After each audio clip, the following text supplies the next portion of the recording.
মৰমৰ ভাইটি ভণ্টিসকল, তোমালোক নিশ্চয় ভালে আছা। বৰ্তমান সময়ত প্ৰায়ভাগ অভিভাৱকৰ মুখতে শুনিবলৈ পোৱা এষাৰ কথা হৈছে যে অনলাইন ক্লাছ হৈ পেলাই আমাৰ শিশুসকল মানে আমাৰ ল'ৰা ছোৱালীবোৰ বিপথে গৈছে। আচলতে এই ক্ষেত্ৰত অনলাইন ক্লাছ দায়ী নে আমি কম বেছি পৰিমাণে অভিভাৱকসকল দায়ী? এই ক্ষেত্ৰত মই এটা ভিডিঅ' বনাই আপোনালোকক দেখুৱাইছোঁ, আপোনালোকে চাবচোন। আচলতে এই ক্ষেত্ৰত কম বেছি পৰিমাণে আমিও দায়ী। আৰু ইয়াৰ ফলত তোমালোক ভাইটি ভণ্টিসকলে চাবা, তোমালোকৰ নিজৰ ভৱিষ্যতটোহে নষ্ট হ'ব। আমি ডাঙৰ মানুহ হ'ম বুলি ক'লেই নহ'ব, তাৰ কাৰণে আমি এতিয়া পাই যিখিনি কাম কৰিব লাগিব সেইখিনি তোমালোকে এতিয়া পাই কৰিলেহে ডাঙৰ মানুহ হ'ব পাৰিবা। আমাৰ মোবাইলটো আমাৰ জীৱনৰ কাৰণে প্ৰয়োজনীয় হ'লেও পঢ়া শুনাৰ ক্ষেত্ৰত কিমান প্ৰয়োজন বা ব্যৱহাৰ ভাল হৈছে তোমালোকে নিশ্চয় এইটো চালে বুজিব পাৰিবা। এইজন এজন অনলাইন ক্লাছ কৰা ষ্টুডেণ্ট, তেওঁ পঢ়াৰ নামত কি কৰিছে? আচলতে মোবাইলটো যে পাইছে, মাক বাপেকে ভাবিছে যে সি পঢ়ি আছে, কিন্তু সিনো আচলতে কি কৰিছে দেখিছেনে আপোনালোকে? খালি মোবাইলটোৱে পিটিকি আছে। আপোনাৰ এয়া মানে ঘৰত কোনোবা আহিছে নেকি, এয়া চাইছে, চাই আকৌ পঢ়াৰ ভাজ ধৰিছে।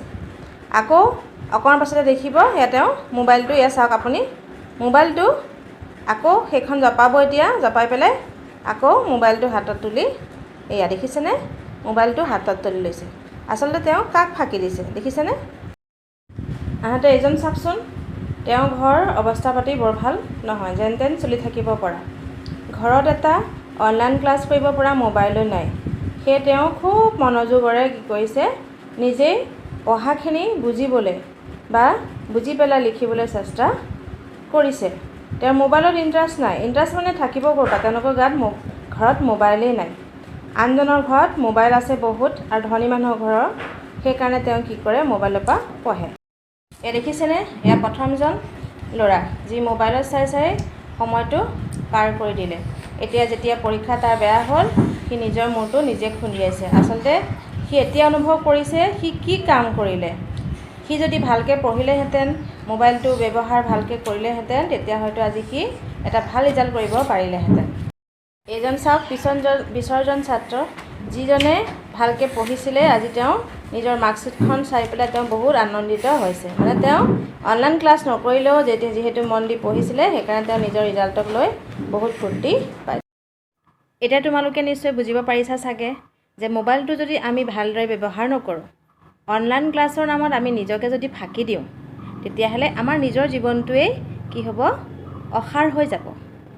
সেই প্ৰথমজন শিশু যিজনে মোবাইল চাই থাকে, তেওঁৰ ঘৰত টিউশ্যন দিয়ে, গতিকে ভাবে যে আমি টিউশ্যন কৰি পেলাই মই ভালকৈ পাছ কৰিম।